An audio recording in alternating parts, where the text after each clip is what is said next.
Yeah, check 1 2. Check. You got Hello, Mr. Stiles. Mr. Stiles, are we live? Are we live? Professor D'Souza. Hello. Oh, nice to see you. Welcome to our classroom. Welcome to space. Nice to have you all with you. I can see you all, so if you all give me a wave. Everyone give a wave. The whole class is doing it. Can you see? Can you see? I can see all you. Oh, great. We're so happy for you to be in our classroom right now. This is a great experience for our kids. Absolutely. We actually have a lot of questions for you today. Excellent. I'm ready to answer them.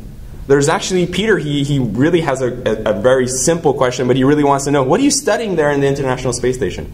Peter, very good question. I get that question all the time. People are like, why are you going up there? What are you doing? What's it for?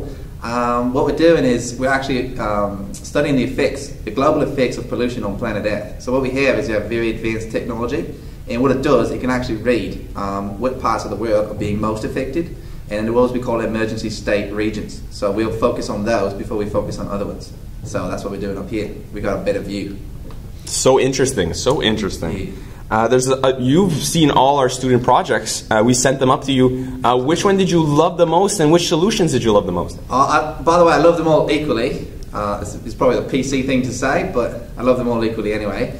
There's one that stood out, being from Oz. There's one that close to home. It was Michael's project. Is Michael in class? Michael's in the back. Michael, wave. Wave. Michael. Oh, good on you, Michael.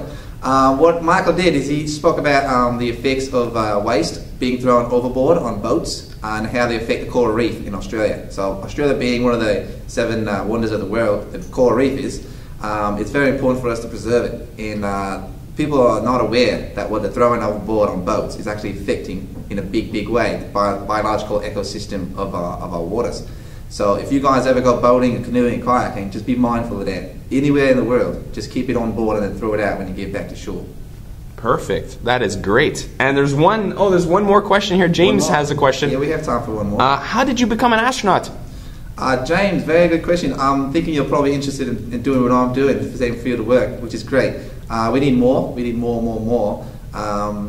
Basically, it's a lot of time dedicated to the studies, to the sciences. You probably have to change your entire lifestyle when you get there, because coming from Oz, the training program for space wasn't great. So I had to move to the United States, where I enrolled in NASA. I'm sure you're all familiar with NASA. And then once I was enrolled, it's just years and years of study, and eventually you get your chance, and then eventually you want to make the best of it as it goes. And just kids, if you look right in the screen right now, there's a spaceship passing by. It's very common in space. And they probably can't see you, but you can see him. And that's just the beauty of space, where you get an eye view of everything, and nobody can see it. It's great.